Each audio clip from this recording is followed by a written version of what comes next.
Bismillah walhamdulillah wassalatu wassalamu ala rasulillah wa ala alihi wa sahbihi wa man ittaba'a huda. Amma ba'du. Donc aujourd'hui le troisième cours de notre commentaire du livre Thalathat al-Usul de Cheikh al-Islam Mohammed ibn Abdul Wahhab ibn Sulaiman al-Tamimi. Comme d'habitude je vais lire le matn en arabe pour ceux qui veulent l'apprendre, puis on fera une brève traduction en français et on commencera l'explication.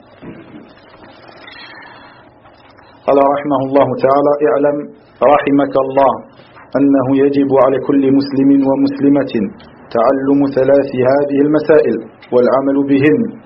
الأولى أن الله خلقنا ورزقنا ولم يتركنا هملا بل أرسل إلينا رسولا فمن أطاعه دخل الجنة ومن عصاه دخل النار.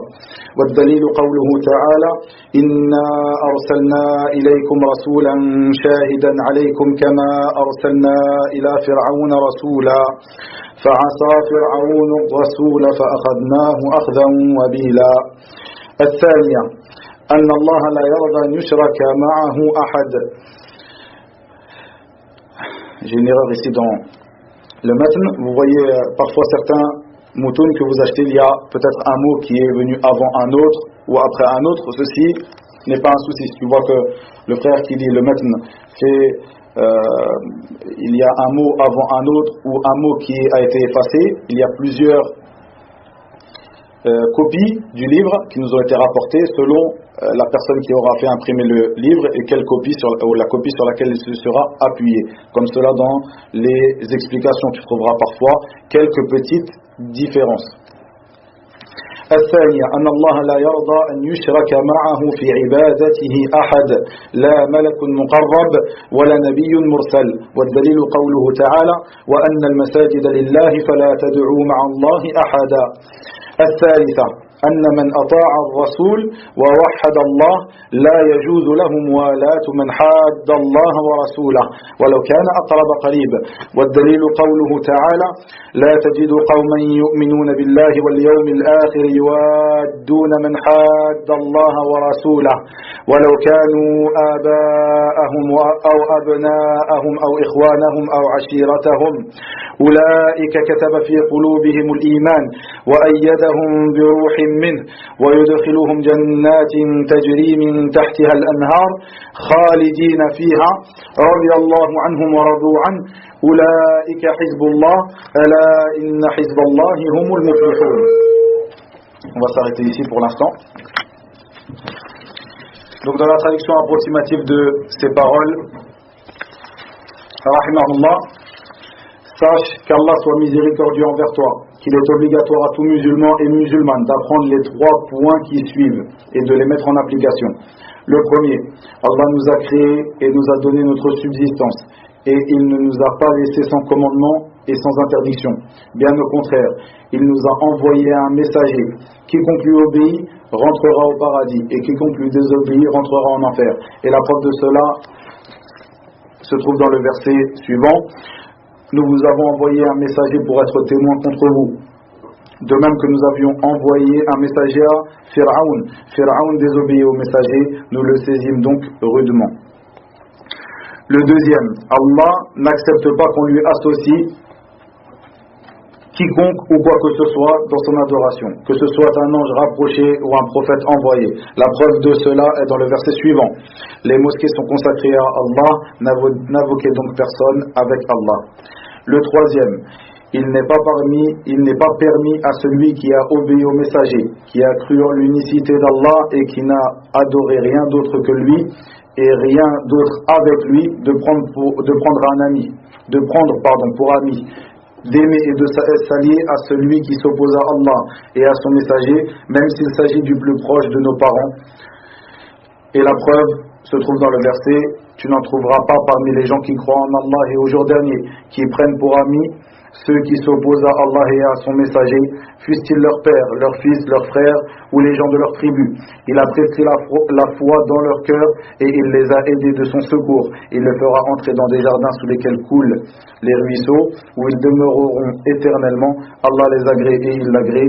Ceux-là sont le parti d'Allah. Le parti d'Allah est celui de ceux qui réussissent. Nous arrêterons ici pour l'instant. Nous dirons: Wa billahi tawfiq. que ici, Cheikh l'Islam, rahimahullah ta'ala, a rappelé, toujours dans l'introduction de son livre, les trois fondements, 3 points, et il nous dit qu'il est obligatoire à tout musulman et musulmane de les apprendre et de les mettre en application. Le premier de ces points est le fait qu'Allah nous a créés et nous a donné notre subsistance. Et il ne nous a pas laissé sans commandement et sans interdiction. Bien au contraire, il nous a envoyé un messager: quiconque lui obéit rentrera au paradis, quiconque lui désobéit rentrera en enfer. Puis il cita le verset de Surat al-Muzammil. Nous dirons que ces 3 points qui ont été évoqués par Cheikh l'Islam ici, qu'il est obligatoire à chaque musulman et musulmane de connaître et de mettre en application, sont les principaux points qui sont en rapport avec le tawhid, l'unicité d'Allah tabaraka wa ta'ala, ainsi que ses droits. Le fait qu'Allah azza wa jalla a créé la création afin qu'il l'adore. Il ne les a pas laissés sans but, il ne les a pas créés sans but, mais plutôt avec un but. Ce dernier nous a été évoqué dans plusieurs versets. Comme cela, il nous a été évoqué dans plusieurs versets le fait qu'Allah azza wa jalla ne nous a pas créés comme cela sans but. Il dit dans le sens approximatif de ces paroles, comme dans Surat al-Mu'minun, le verset numéro 115 et 116, il dit dans le sens approximatif de ces paroles: pensiez-vous que nous vous avions créé sans but et que vous ne seriez pas ramenés vers nous? Que soit exalté Allah, le vrai souverain, pas de divinité en dehors de lui, digne d'adoration, le Seigneur du trône sublime. Comme cela, dans Surat al-Qiyamah, le verset 36 au verset 40, il dit, dans le sens approximatif de ces paroles, Tabaraka wa Ta'ala: l'homme pense-t-il qu'on le laissera sans obligation à observer? N'était-il pas une goutte de sperme éjaculée et ensuite une adhérence, puis Allah l'a créé et formé harmonieusement, puis en a fait alors les 2 éléments de couple, le mâle et la femelle. Cela, Allah n'est-il pas capable de faire revivre les morts? En effet, Allah azza wa jal nous a créés afin que nous l'adorions, comme il le dit dans le sens approximatif de ces paroles: je n'ai créé les djinns et les hommes que pour qu'ils m'adorent. Et Allah azza wa jal nous a ordonné cette adoration dans maintes et maintes versets, comme dans sa parole: ô vous les gens, adorez votre Seigneur, et autre que cela. Certes, Allah azza wa jal est celui qui mérite l'adoration en dehors d'autre que lui. Et il rentre dans cela, c'est-à-dire l'adoration, les ordres qu'il nous a donnés et le fait de délaisser ses interdits. Ces ordres qu'il nous a donnés et que son messager sallallahu alayhi wa sallam nous a donnés aussi. Comme cela, les interdits évoqués par Allah azza wa jalla dans son livre et évoqués par son prophète sallallahu alayhi wa sallam dans sa sunna. Tout cela rentre dans l'adoration. Et ceci est l'islam, et ceci est notre religion, ceci est la foi, et ceci est la rectitude et la guidée. Et Allah tabaraka wa ta'ala nous a envoyé un messager, comme l'a évoqué ici Cheikh l'Islam.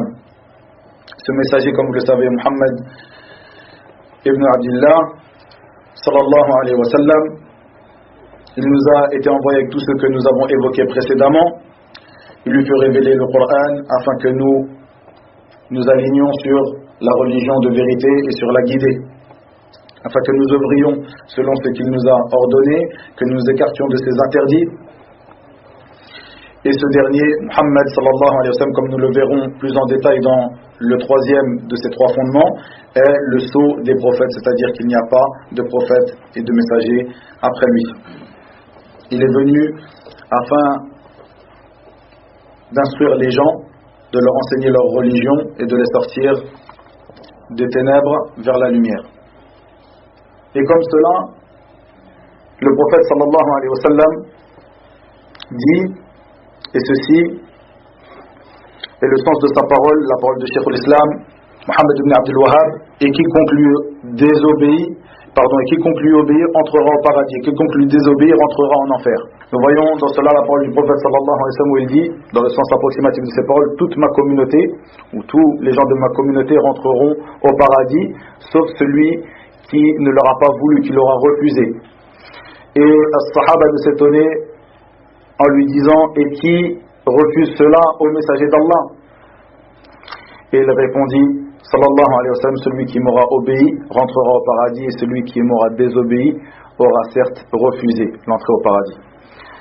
Comme cela, la parole d'Allah tabaraka wa ta'ala concernant l'obéissance du prophète Muhammad sallallahu alayhi wa sallam, dans le sens approximatif de ces paroles où il dit tabaraka wa ta'ala, et quiconque désobéit à Allah et à son messager s'est égaré certes d'un égarement évident. Celui donc qui obéira à ce messager et s'alignera selon sa religion pourra prétendre au paradis. Et celui qui lui aura désobéi et qui aura été à l'encontre de sa religion, celui-là sera promis à l'enfer. Et comme cela, Allah Azza wa Jal nous dit, et c'est ce verset qu'a pris Cheikhul Islam pour illustrer cette règle ou ce point, nous vous avons envoyé un messager pour être témoin contre vous, de même que nous avions envoyé un messager à Pharaon. Ce messager qui a été envoyé à Pharaon, comme vous le savez, Moussa alayhi salam. Pharaon désobéit au messager, nous le saisissons donc durement.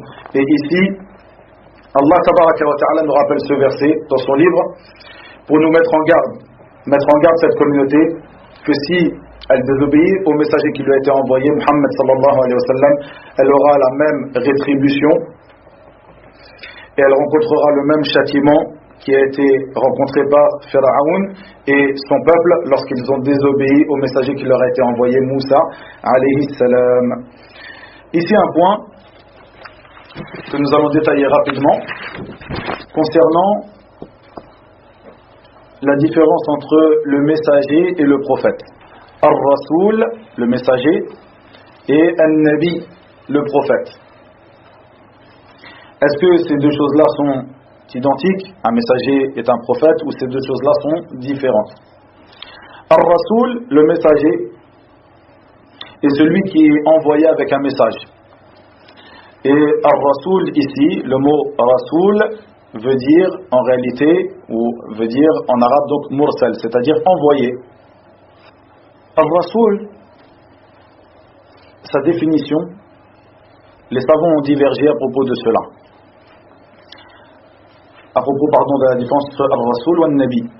Nous dirons que Ar-Rasoul, sa définition est, c'est un homme parmi les fils de Adam alayhi salam, auquel il est révélé une législation et auquel il lui est ordonné de la transmettre. Un homme, les mots sont très importants, un homme parmi les enfants de Adam alayhi salam, auquel il est révélé une législation et auquel il lui est ordonné de la transmettre. Et un-Nabi, c'est-à-dire le prophète, c'est un homme aussi, homme, parmi les enfants de Adam alayhi salam, auquel il fut révélé, c'est-à-dire que la révélation sur lequel est descendue la révélation, ceci est plus juste, sur lequel est descendue la révélation, et qui est venu pour affirmer et appeler à une législation d'un messager qui lui a précédé.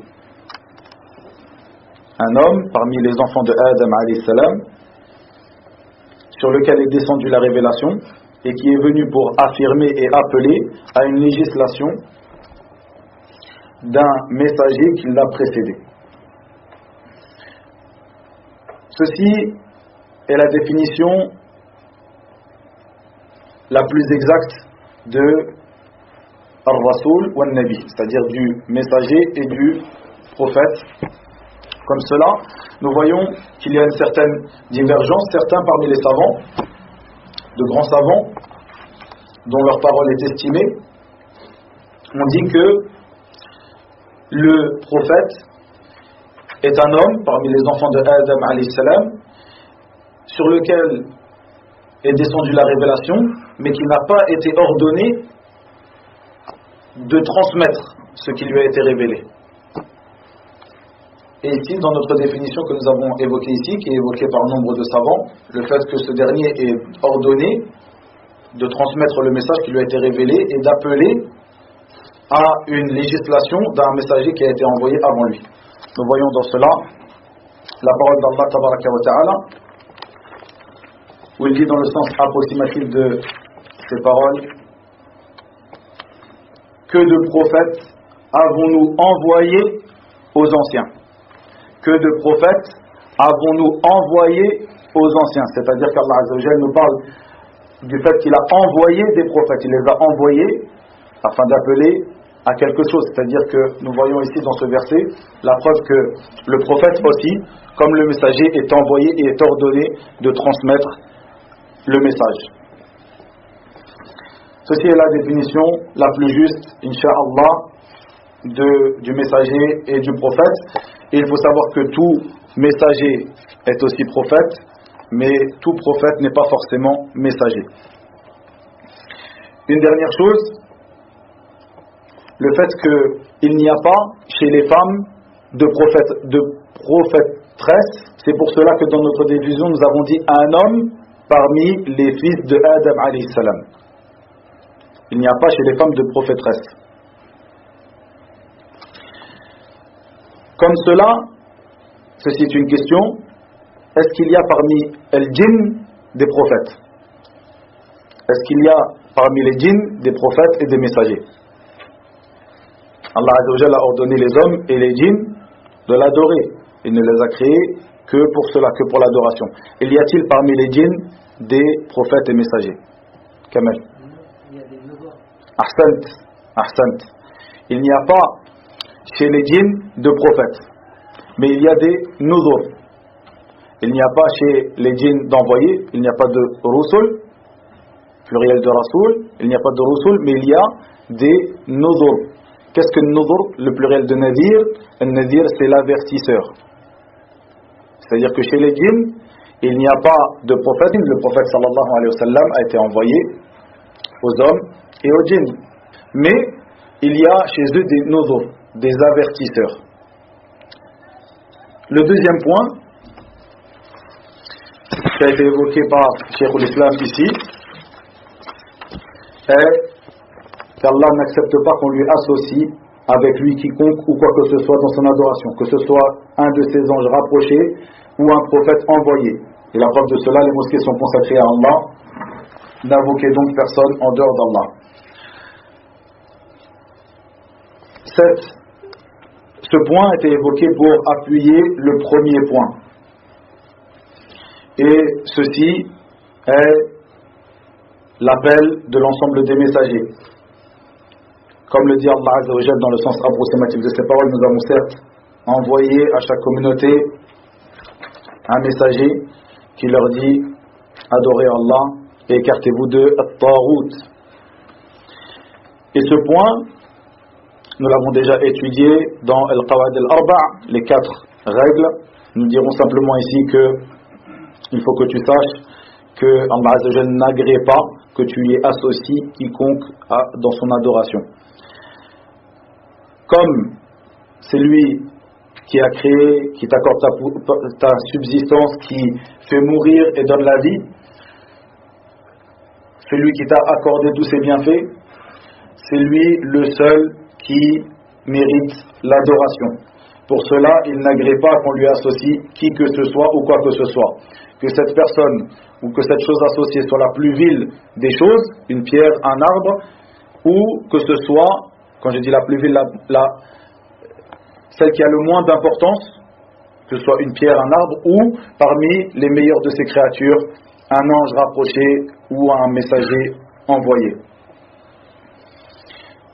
Et l'adoration n'appartient que à Allah Tabaraka wa Ta'ala. Nous le voyons, cela, nous le répétons tous les jours dans nos prières. Iyyaka na'budu wa iyyaka nasta'in. À toi seul appartient l'adoration. Toi seul nous adorons. Iyyaka na'bud. Puis le troisième de ces points, il n'est pas permis à celui qui a obéi au messager, qui a cru en l'unicité d'Allah, et qui n'a adoré rien d'autre que lui, c'est-à-dire celui qui aura réalisé les deux points que nous avons évoqués précédemment, de prendre pour ami, d'aimer et de s'allier à celui qui s'oppose à Allah et à son messager, et ceci même s'il s'agit du plus proche de ses parents. La preuve, l'ayah que nous avons récitée, que nous avons citée de Surat al-Mujadila. Ici, ce point est le point qui concerne ce qu'on appelle la croyance en al-wala ou al-bara, c'est-à-dire l'alliance et le désaveu. Ce point, si vous vous rappelez, je l'ai traité entièrement dans notre série concernant les caractéristiques principales des gens de la sunna, car ceci en effet fait partie des caractéristiques principales des gens de la sunna et du groupe Ahl Sunna wal Jama'a. Pour résumer, je vous renvoie à ce cours pour résumer le fait que tu saches, lorsque tu auras réalisé bien sûr ces deux points précédents, tu n'adoreras que Allah seul et sans associé, et que tu obéiras au messager d'Allah sallallahu alayhi wa sallam, que tu saches qu'il est impératif à tout musulman ou musulmane de ne pas prendre pour amis intimes, d'aimer et de s'allier à ceux qui s'opposent à Allah et à son messager, ceci même s'ils sont parmi tes proches parents. Ici nous parlons de al-muwala, c'est-à-dire lorsque nous parlons de al-wala ou al-bara, l'alliance et le désaveu. Ici ce qui est cité dans ce verset c'est al-muwala.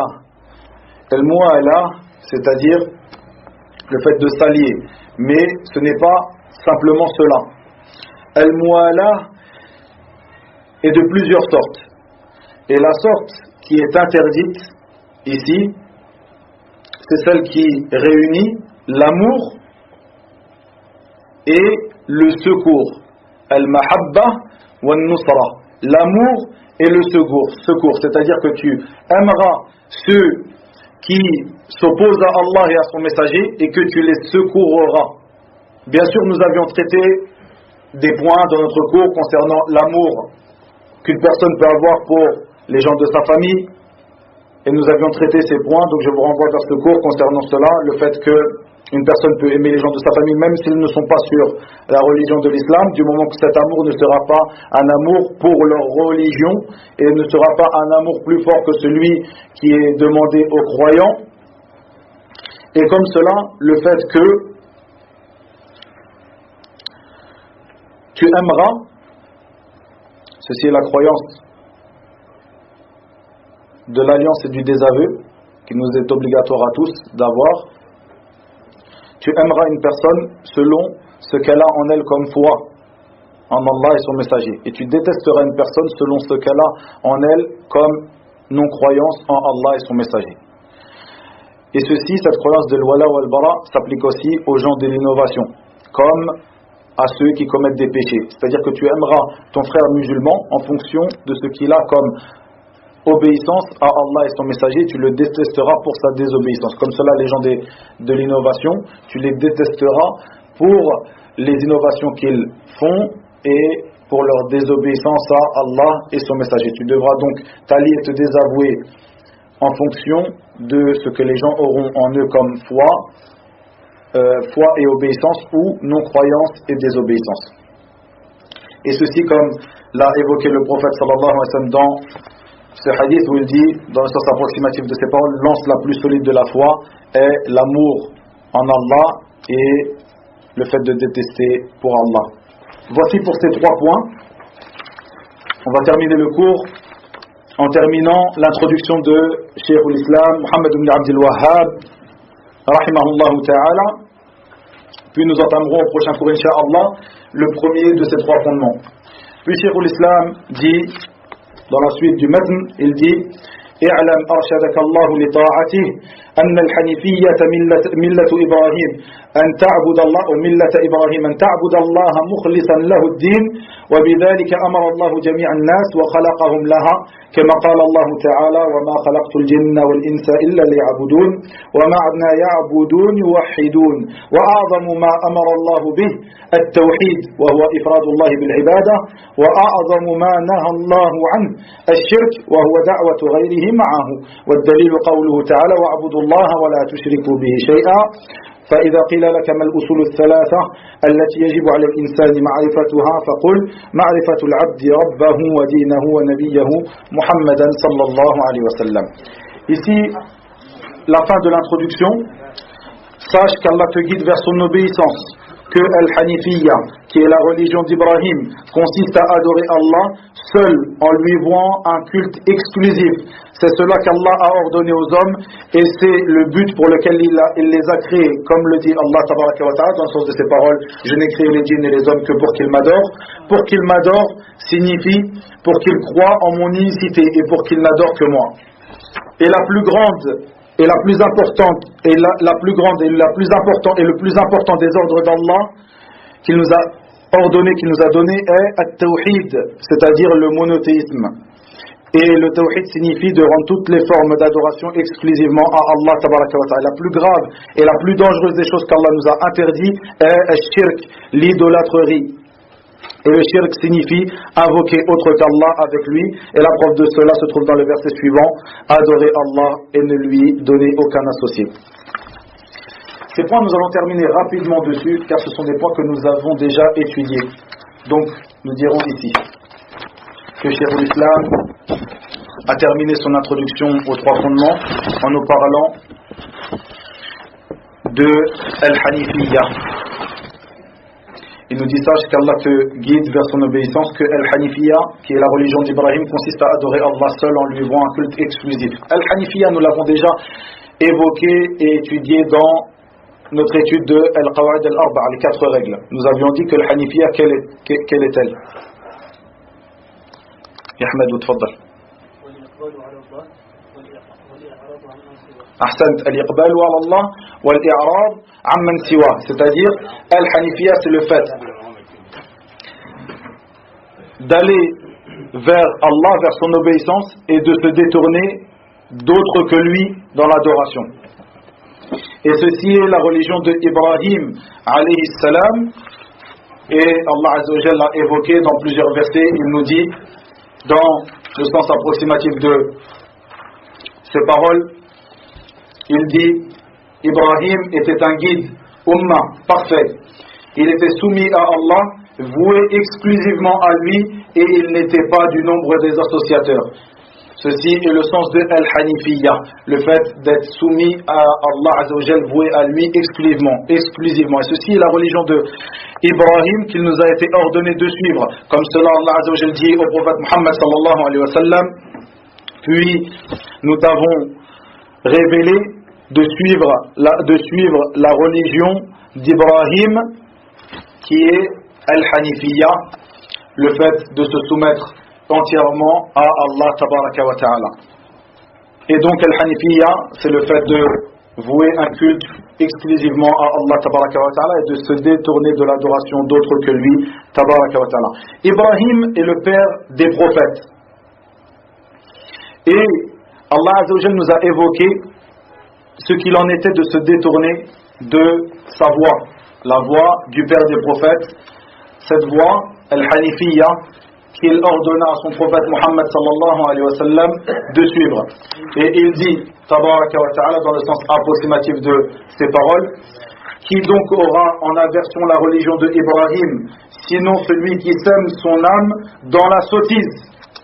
Voici comment Allah tabaraka wa ta'ala a décrit celui qui se détourne de Al-Hanifiyya, de l'adoration d'Allah Azza wa Jal seul et sans associé, de la religion de Ibrahim, à laquelle Allah Azza wa Jal a ordonné à son prophète sallallahu alayhi wa sallam de suivre. Puis Cheikh l'Islam nous évoqua après cela le fait que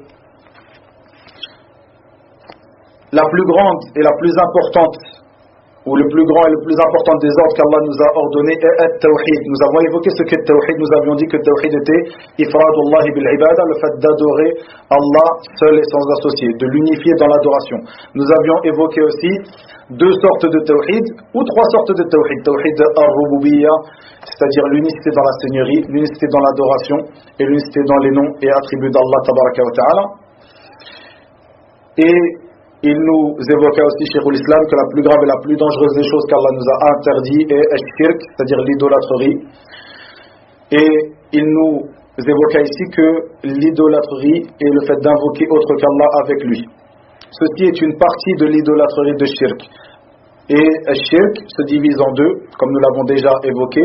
Ash-Shirk al-Akbar, c'est-à-dire l'idolâtrerie ou l'association majeure, et Ash-Shirk al-Asghar, l'association mineure, que nous avions déjà détaillé dans d'autres cours, que nous allons détailler ici dans le prochain cours, Inch'Allah Ta'ala. Nous commencerons donc le prochain cours par cela, définir ce qu'est At-Tawhid et ce qu'est Ash-Shirk avant de commencer le premier des trois fondements, Al-Usul al-Thalatha, évoqué par Cheikh l'Islam, Muhammad ibn Abdul Wahhab, Rahimahullah Ta'ala, ces trois fondements qui constituent les trois questions qui seront posées au serviteur dans sa tombe. Quel est ton Seigneur, ou qui est ton Seigneur, quelle est ta religion et qui est ton prophète, cet homme qui te fut envoyé. Wa ila huna wa billahi tawfiq wa sallallahu wa sallam wa barak ala nabiyyina Muhammad wa akhiru da'wana alhamdulillahi rabbil alamin.